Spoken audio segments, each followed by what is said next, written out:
Previously on Funny Science Fiction. From that time that you're able or willing to share because, well, we just love stories. No? No, just kidding.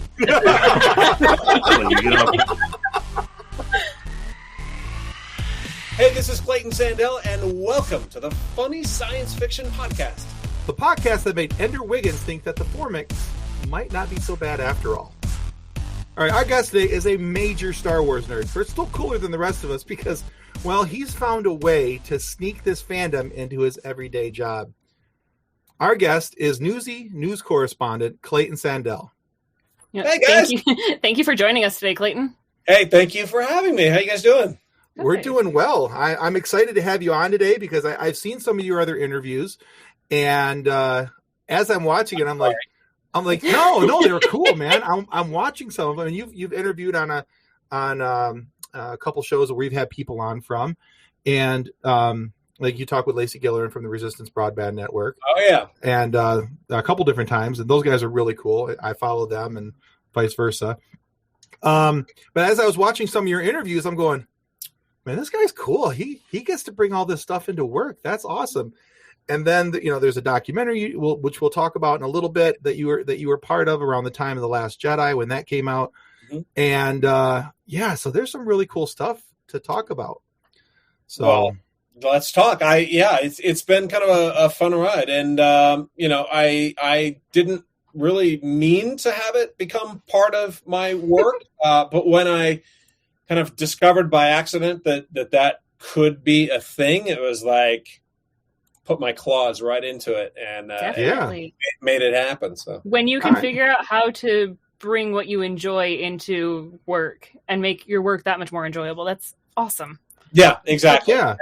I also wanted to welcome you to my basement office, which also doubles as the laundry room over here. So, I've got the Star Wars stuff and the research books and everything and the ships and everything, but we're laundry office room, which is.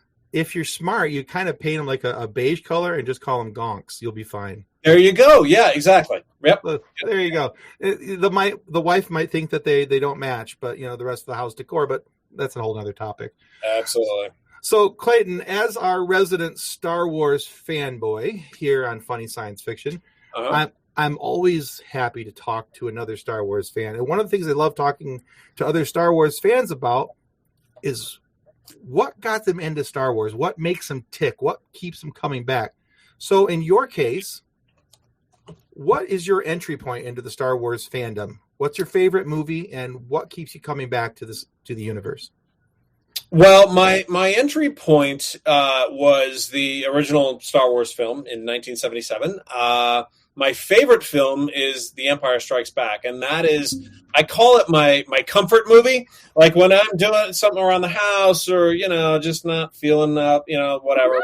That is the movie that I put on and just have it on in the background. Just everything about it, the soundtrack, the sound effects, the story, it all, you can imagine it going. It's Empire is my comfort movie. But yeah, I was 4 when my aunt and uncle took me to the theater and we saw the movie, the original film. And so it was just, at that age, I don't know if I was maybe quite old enough to see it. I don't know. But hey, it just latches itself into a 4-year-old's psyche and DNA, mm-hmm. And it just from there it was you become one with Star Wars. Thing. Yeah, you just become and it was such a cool era of Star Wars, and we had Close Encounters and E.T. and all that stuff as a kid. So mm-hmm. all that sci-fi stuff just just hit me at a prime time. Yeah, you were ready for it. That's for sure. Yeah. So that's awesome because, and I just want to say that we're probably moments away from becoming BFFs, but that's we can talk about that. We could talk about that afterwards. Did we just become friends? We're gonna get necklaces, the matching pendants. Uh-huh. Oh, dude, I'm already designing them. Don't worry about it. Oh, perfect. Okay, he'll make you matching T-shirts even. I had that ready just in case because I was like, there's so much Star Wars here that. No, I was not aware that Empire is your favorite movie. That is also my favorite movie. Yeah. And the way you describe it as your comfort, I've always described the Star Wars universe as like my marriage. It's there for me in good times and bad, and sickness and in health. Right. It doesn't matter what mood I'm in. It's always a Star Wars mood. What do you want to watch? I can watch Star Wars. Yeah, let's do that. Mm-hmm. It doesn't matter which one. I'm happy to watch any of them. But yes, okay. And now it's so easy because they're all collected in one place on Disney Plus. You just kind of jump in there and you have Star Wars smorgasbord that you can just go nuts. And it's hard to figure out what to watch. The original trilogy is my husband's comfort movies. It's what he watches when he doesn't feel well. So yeah, absolutely. It's my happy place. Oh yeah, big time. What's even better is when my almost 3-year-old does I want to watch Star Wars. Like, yes, I am succeeding as a parent. So many good points there. So out of the Star Wars universe, what is it about Star Wars though that keeps you coming back and saying, yeah, this is where I want to keep hanging my hat? Oh man, I think it has a lot to do with just the idea that friends are there to help friends. They're there to come to the rescue. There's so many rescues, and times where it looked like somebody was done for. Until you see it over and over, this recurring theme where people just show up to help and do the right thing. And I think that that is sort of the through theme for a lot of Star Wars for me. And you've seen it all the way up into the Bad Batch, where you have Omega, as like the conscience of this group, saying we've got to go back and help this person. They're asking for help. We've got to go do something.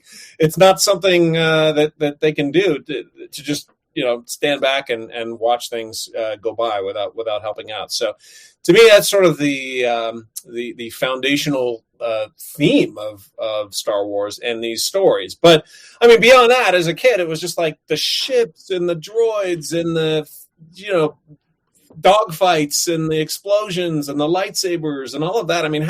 How does that not just suck you in and want to, make you be a part of that world? I remember the first time I saw a lightsaber go up.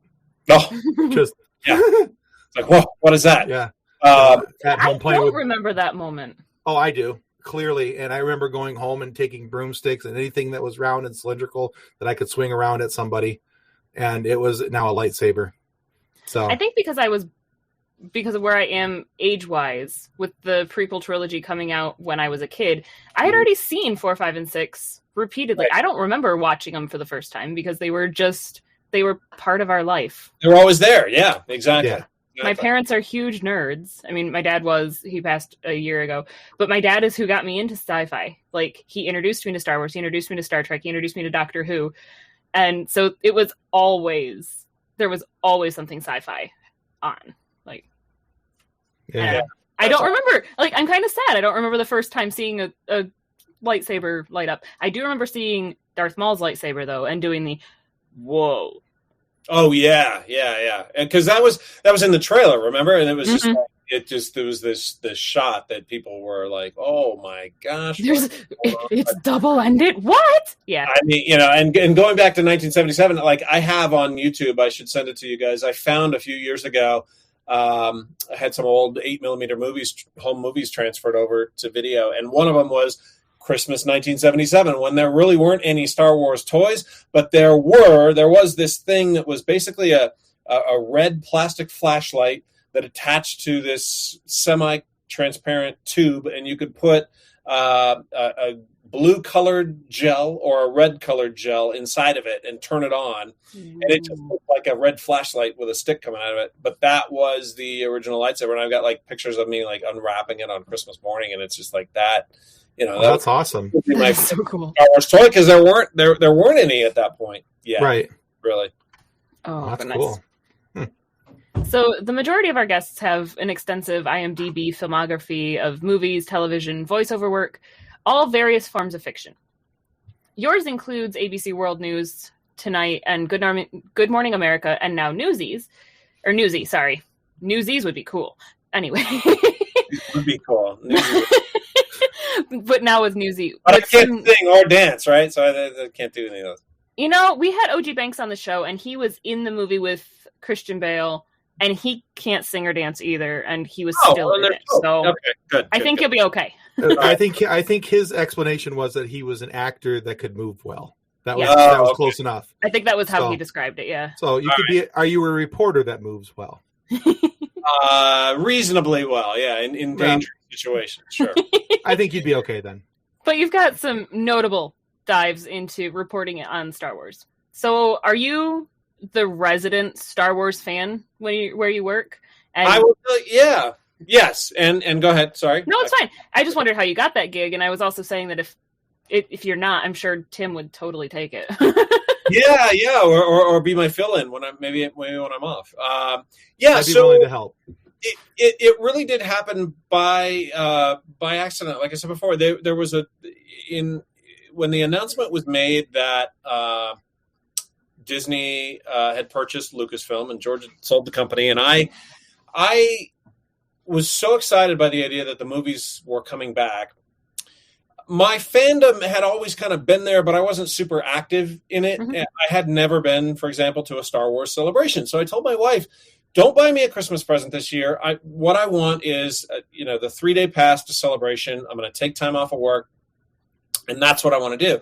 And so my buddy Brian and I were just going to go and hang out at Celebration. And what happened was about a week before Celebration, I was reminding my boss that I was going to be off, and I was going to be there doing just off, having Star Wars fun. And he said, "Well, if you're going to be there, you may as well file if you want. You may as well work if you want to make it fun and work." And I was like, "Yeah, let's do that." So we jumped into it and did a bunch of pieces from there for World News Tonight and Nightline, and a bunch of pieces for the web. And it was just so awesome to jump into that. It was in Anaheim in 2015, and just be immersed in the physical representation of the fandom all around you, and had a blast. And so it was after that, doing several pieces from there, that I thought, well, this could be a thing that I could do every once in a while, because I was at ABC, a news correspondent that went and covered death and destruction and real life disasters, right, and all sorts of bad things happening to people, and to kind of come away from that once or twice a year to do a fun Star Wars story was like kind of a mental health reset in a lot of ways. And so one of the first stories I pitched after Celebration is we did a big piece on a group of friends that put together a fan film, and ended up going all the way to London to Celebration to win a fan film award. So it was just neat to kind of dip into, explore the fandom a little bit, and some of the behind the scenes aspects. I was always a huge fan of the visual effects and the work that ILM had done, and the history of ILM and all of that. And so trying to kind of come at it from those angles was always super fun, and ended up being, like I called it my side hustle at ABC. And so then when I came to Newsy, one of the requirements of coming to Newsy, they knew that I had to be the Star Wars guy when Star Wars stuff comes up. So I just started here a few weeks ago, and we're just kind of ramping up. But when there is Star Wars stuff to be talked about, hopefully I will be there. Awesome. Nice.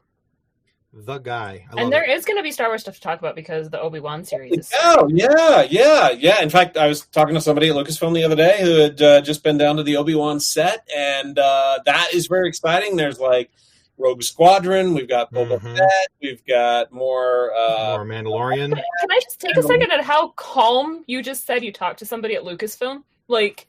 You just said it like it's just normal. It's like, wait, what? They don't tell me anything. To be clear, I have no secrets. But yeah, it's well underway. Things seem to be going well, and I'm super excited, like everybody else, to see what they come up with there. Oh yeah, I can't wait. So excited for Hayden Christensen to come back. Oh my gosh, yeah, exactly. Yeah, I want him to have his reclamation. I know. I swear, if there's lines in Obi-Wan about sand, I'm gonna cry. I'll laugh actually, because there needs to be at least one joke. That's become an internet meme that needs to stick around a little while. It does, but also, really, yeah, he deserves better. So, speaking of your news work, Clayton, you were part of a group that brought an amazing documentary to life around the time of the release of the movie The Last Jedi, Star Wars Episode VIII. The documentary is called The Force of Sound. Now, for those of you who are watching this who haven't watched that, when you're done with this interview today, please go look that up. It's only about a half hour long. It's an amazing documentary about how you get to see how these different sounds were made, how they were gathered or created, especially for the movie, and how you want to know how BB-8 sound of his rolling is made.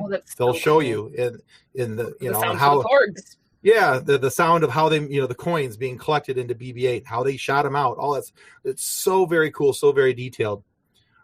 But as I was watching this documentary, at least the first time I watched it, because I've watched it about 3 times since then, I do really think it's that well made, by the way. I'm not just saying that. Thank you. A lot of credit to my co-producer, Ronnie Polidoro, who actually did the editing on that. He's a genius. Okay, because honestly, if I thought it sucked, I'd tell you. But the thing I loved about that, now, a lot of the filming was done on Star Wars Holy Land at Lucas Ranch. And that's like the mecca of all Star Wars fandom. So what was your experience like being at Lucas Ranch, and how did this project come about? It's an incredible place, because I have books on the shelf back here that show photographs of the entire Skywalker Ranch property as they were building it, and you can see like where the foundations were going in. There's no trees, the roads are still dirt, all of that. And this was early 80s, and to go there today and see it matured, the trees have grown in, everything's kind of filled in.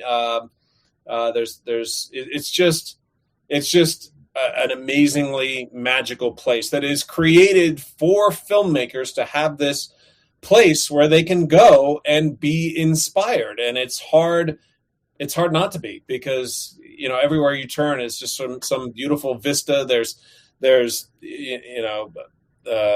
vineyards all over the hillsides. There's wildlife. There's the goats, the farm animals walking around. The Skywalker Ranch chickens became the genesis for the Porg sound, things like that.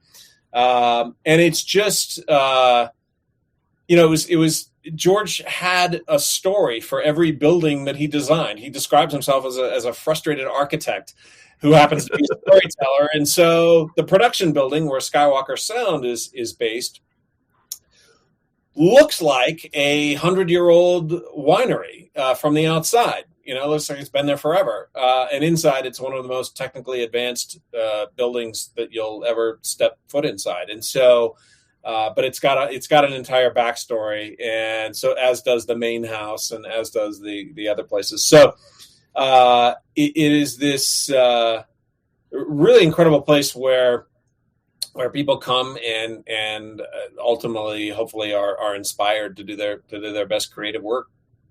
We already talked about the fact that you were introduced to Star Wars when it first came out in 1977. And there's a pretty big gap between Return of the Jedi and The Phantom Menace, which is sometimes referred to as the dark times. Because life without Star Wars is just sad. So what did you do to keep your Star Wars fandom alive during those long years?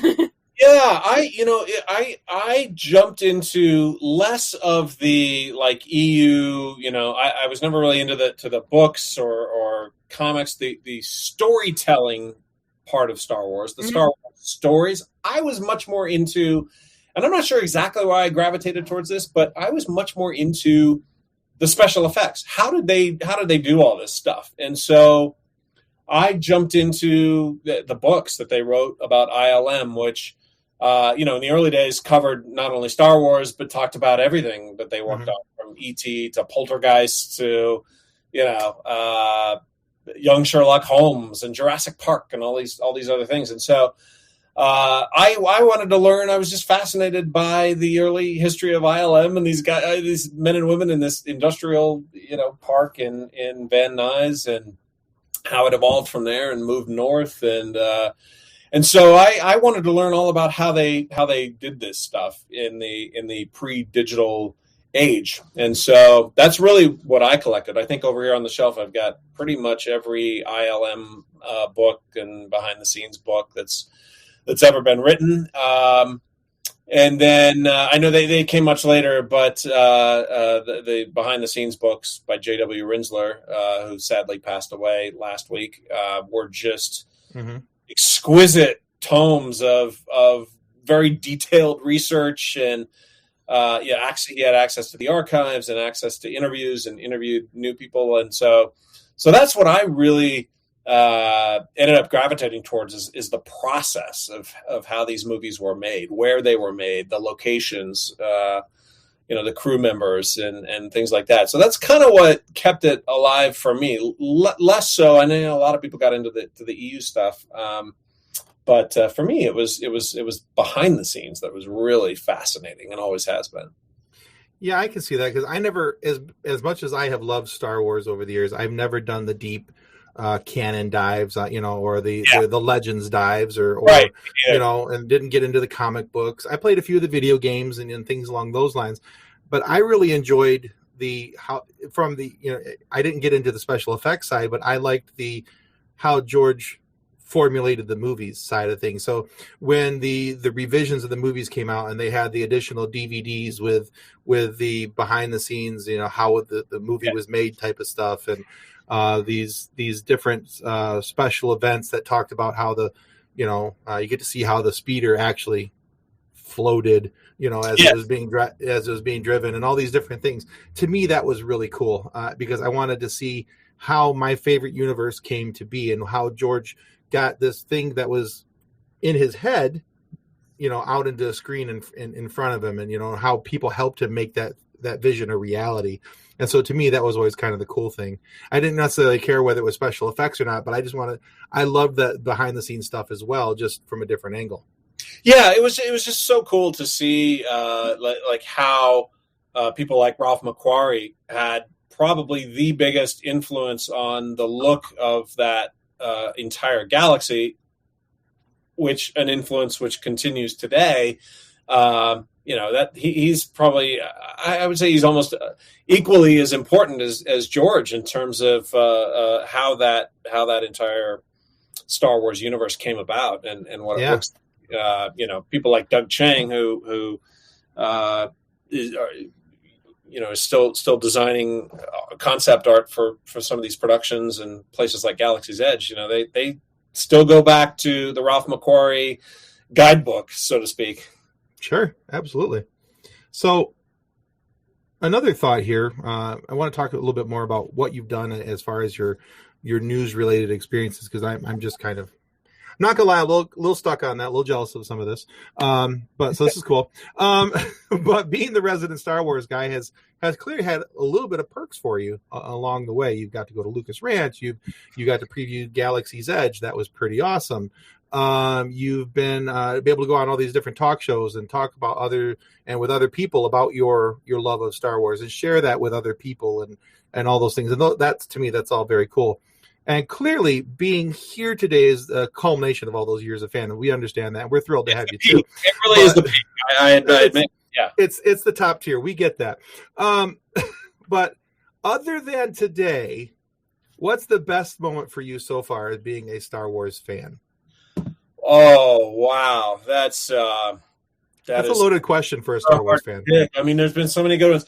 I think I will say, and I have told the story before, but I will say, because it still stands out to me as something that I still can't believe happened. But I finally caught up with Harrison Ford and got to chat with Harrison Ford briefly once. And my wife was with me, and I had over the years chatted, and I had interviewed and done some stuff with Mark Hamill a few times, and Not jealous. Got to interview the cast of Rogue One, and that was all great. Anytime you get to talk to the people who are actually appearing on screen is always a huge one. But from a very young age, I even not only Han Solo but Indiana Jones. I was Indiana Jones for Halloween like 3 years in a row. I had this thing about wanting to desperately meet Harrison Ford, and I had all of these. I even had like mutual pilot friends who fly with him occasionally that knew him, and my aunt who lived in Jackson Hole, Wyoming, would literally see him at the Jackson Hole hardware store from time to time, and I'm like, you got to be kidding me, right? So he was like, I called him like my white whale, and so finally at the premiere of The Rise of Skywalker, he was there and standing by himself, actually at a table, and my wife and I walked over and started talking to him, and it was great. He was as gracious and as kind as you would imagine Harrison Ford to be, but I was so incredibly nervous talking to him that in the course of about a 2-minute conversation, I ended up introducing him to my wife, and then halfway through the conversation, introduced him to my wife again. And then the two of them proceeded to make fun of me for doing that twice. Oh, well, yeah. Course. Yeah. It was awesome. It was awesome. But I would say that is sort of peak, Clayton's childhood had just exploding. Yeah, I can appreciate that. I can see the jealousy just oozing out of Tim. It was pretty amazing, and I still can't believe that it happened. I make no secret of the fact that Harrison Ford is my all-time favorite actor. He my son's middle name is Harrison. Wow, okay. Yeah, I don't want to say that I have a man crush on him because that's just going to scare him away. But but we're close. But I can. Harrison Ford, so how can you not? Or as your mom likes to call him, Harrison Hottie Pants. Exactly. But in all honesty, I can understand what you're saying. I introduced my wife, and then a minute and a half later, I introduced her again because that would be me. I'd be like 10-second Tom from 50 First Dates. Hi, have you met Tom? I'd be through the whole time. I'd just be a mess. So that's if you could remember your name at all. I mean, I'd be very excited to meet Mark Hamill. Don't get me wrong. I would fanboy. I would giggle.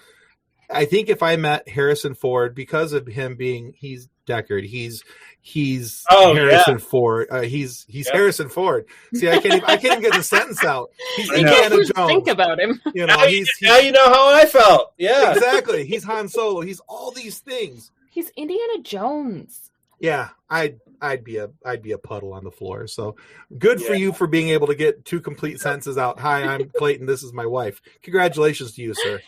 Yeah. No, it's crazy, and he's the closest thing I think we have to like what I imagine to be like the Humphrey Bogarts of the past. The really super, movie Easy. star type. So agreed.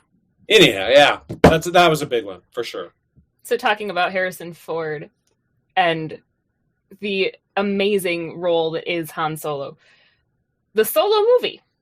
A lot of people didn't like it, which is sad. But the timing of that movie was rough. The timing of the release was hard because it was in the wake of Infinity War and Deadpool 2. Wow. Yeah. Words are difficult. Yeah. But if you could make Solo 2 happen, what would be your story pitch? Ooh. Oh, wow. That's a good one. That's a great one. I would love to see, as much as everybody loves the interaction between Han and Leia, I would love to see more Kira. So a story centered on the two of them, and taking on Maul, I think in some fashion. I thought that was a great way to end that film, and I thought it there was no way they couldn't make a Solo 2 after doing that. Mm-hmm. Right. But here we are. So yeah, I think it would have to be something that really, because we didn't get much of the two of them together as much as I would have liked to have seen. And that was always my complaint about the sequel trilogy, is that we never got to see Han, Luke, and Leia again together in that sequel trilogy. And because those are the relationships and they're cast that way because there's a chemistry there, and you want to see that chemistry play out a little bit. And it left me, Solo left me wanting to see more of that. So I'm hoping that would sort of be the center of it. But gosh, plot wise, I don't know. There would have to be some other thing. We got the big one. We got the Kessel Run. So right. Sure.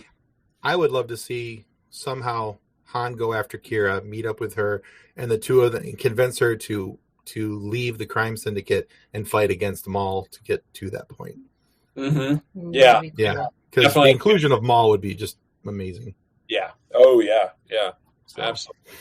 So, all right. Well, cool. Well, I feel like at some point, though, they need to bring B. Arthur's musical number back. Oh. We're going to have to remove her from the feed. Hold on a second. I rewatched that thing in preparation for interviewing Anthony Daniels last summer about the new Lego version. Mm-hmm. And it's hard to watch. It is hard to watch. I tried. I really did. I was going to tell you to blink twice if somebody made you watch it. If you were, are you safe? Are you blaster just off camera here? The Lego one was fun though. Yeah, fun is one word for it. Yeah. Well, not everything Lego is good. Let's just put it that way. Yeah. So, all right. So, Clayton, we've gotten to a point in the show where we like to do a little quiz with our guests. Oh, okay. I didn't study, but no. Oh no, you have had years to study. 40 plus years to study this. You're okay. So, this is a quiz about your Star Wars fandom. Okay. All right. So you got 5 questions. All questions are multiple choice. If you get 3 of the questions correct, we'd like to send you one of these I Gave to the Red Shirt Widows and Orphans Fund coffee mugs. Lovely. Okay? All right, good. Very good. If you get 4 questions correct, we're going to send you the coffee mug and this book. If I turn it correctly, you might be able to read it. There we go. It's called I know. It's called Custodians of the Cosmos. It's written by our group founder, Drayton Allen. Okay. And it's all written about a young man who wanted to join Starfleet, but he couldn't hack it, so he washed out and rejoins as a custodian to boldly clean up after those who boldly just went. So, and we'll make sure that Drayton signs that for you. So if you get 3 correct, you get just the mug. You get 4 correct, you get the mug and the book. Okay, that's some pressure. All right. Well, here's the real pressure. It gets worse.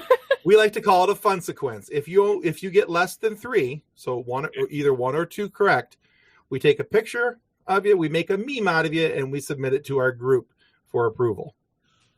Okay. And they are meme fanatics. So I've heard. Yeah. So I've seen. So I'm joining the group. Yes. All right. So do you agree to these terms, sir? I'm in. All right, Kathleen, take us out. All right. Question number 1. What is the name of Yoda's home planet? A. Dagobah. B. Bagelbah. Or C. Mos Eisley. Bagelbah is really fun to say. Bagelbah with a D, like dog. Yes. There you go. Dagobah. I'm just going to have fun saying Bagelbah now. I may have giggled as I wrote Bagelbah, but... All right. Who is Chancellor Palpatine's Sith alter ego? Is it Darth Plagueis, Darth Sidious, or Darth Tyrannus? Darth Sidious. Very good. 2 for 2, sir. All right. Question number 3. Out of the meme zone, right? Almost. Not yet. Almost. You got to get the 3rd one correct. Okay, then you're out of meme land. All right. Who was Count Dooku's Padawan before he left the Jedi? A. Mace Windu. B. Qui-Gon Jinn. Or C. Plo Koon. Why do you do this to me, Tim? Plo Koon. Lord. That one I don't know. I'm going to say Mace. You are incorrect. It is Qui-Gon Jinn. Oh, Qui-Gon. He would have been my second. Okay. It's fun to say Qui-Gon. It is fun to say Qui-Gon. It's a good name. All right. It's a good name. Good Star Wars name. Mm-hmm. So 2 good ones, 1 negatory one. All right. So question number 4. I could never be on that schmodown thing. I would. Right? All right. So question 4. What alien race does Admiral Akbar belong to? Is he a Fishadarian, a Toydarian, or a Mon Calamari? A Mon Calamari. Very good. And you, sir, have earned yourself a coffee mug. Oh, fantastic. Very good. All right. 3 prizes. That's awesome. And question number 5. What is the name of the person running the Cloud City of Bespin? A. Hal Jordan. B. Kit Fisto. Why do you do these to me, Tim? Or C. Lando Calrissian. Lando. That is correct. Correct. So 4 out of 5. You get yourself a book and a coffee mug. Well and done. Kevin gets to butcher more names. Although I have a feeling that Lobot was actually doing most of the work, but that's just me. You're probably not wrong. Who knows? Yeah, hey, Lando was good at taking credit for a lot of things. That's kind of what he did. Yeah, I'm not faulting the man. You set it up right. That's the way it's supposed to work. Yep. So. All right, Clayton, thank you so much for being on our show with us today. 4 out of 5. Right? You did 4 out of 5. Where can people go to find more about you, your work, and your fandom? I would say the best place would be Twitter, at Clayton _Sandell, CLAYTON _SANDELL. I'll see you there. There you go. He's fun to follow, kids. He puts out some cool stuff. Well, thank you. We will make sure that we get that in the description so that all of our beautiful listeners, followers, all of those people can cyberstalk you like Tim does. Perfect. Cyberstalk sounds rough. Honor. I'm sorry, so that they can research about you like Tim does. Follow. Good. That's what Twitter calls it. That's what I'm going to call it. All right, now, and as always, we want to remind you that subscribing is the single most important thing that you can do to ensure that we get more amazing guests like Mr. Sandell here and funny moments for you guys to listen to. So please subscribe. It's going to do far more to help us than you can ever really know. And be sure to check out Clayton's documentary, The Force of Sound. You can find that on YouTube, and go, of course, check him out on Twitter as well. Now, if you're not happy with the content of today's video, all you have to do is submit, in duplicate, of course, to Jabba the Hutt, the head of our complaint department. Jabba needs 2 copies. Why, you ask? Well, one for himself, and one he can forge it to hide this true work from the Empire if needed. But rest assured, the offending parties aren't going to be fed just to the Rancor for entertainment. Oftentimes, they're taken out to the Dune Sea for a meet and greet with the Sarlacc pit, where they can discuss their podcasting sins over the next millennium while being slowly digested. Please don't report me to Jabba. Sorry, I'm just thinking about it, and I'm like, no, don't do it. Anyway, thanks again, Clayton. This has been a lot of fun. Well, thank you guys for having me. I had a lot of fun, and let's do it again sometime. Absolutely. Love to. All right. Goodbye, everyone, and thanks for watching. Goodbye, guys. Yeah. Our show is brought to you by our charity sponsor, the Red Shirt Widows and Orphans Fund, which supports the Wish Upon a Teen Foundation that helps out sick kids when they need it most. And just imagine the comfort you'll give Red Shirt crewman number 11. He'll know that when he puts on the red shirt, only to be tossed into a Sarlacc pit 22 minutes into an eventual Star Wars crossover event that really never should have happened, that he didn't leave his family destitute or without hope, because the Red Shirt Widows and Orphans Fund has his back and what's left of his phaser. And speaking of sponsors and show partners, check out this short video from our good friends over at Level Up Lightsabers.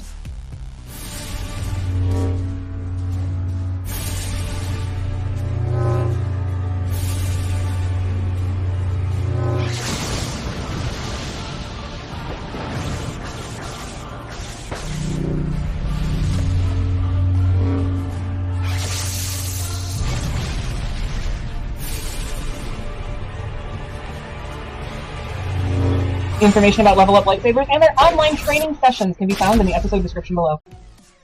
On behalf of the rest of the hosts of Funny Science Fiction, we'd like to thank you for listening to this episode. If you'd like to be a guest on one of our future episodes, please contact us by means of our Facebook group, Funny Science Fiction. You can find us on Twitter or Instagram using the handle @FunnySci-Fi, or you can go to DraytonAllen.com and click the Contact Me link at the bottom of the page. Thanks again. Hope you enjoyed the episode. Copyright 2020 by Drayton Allen.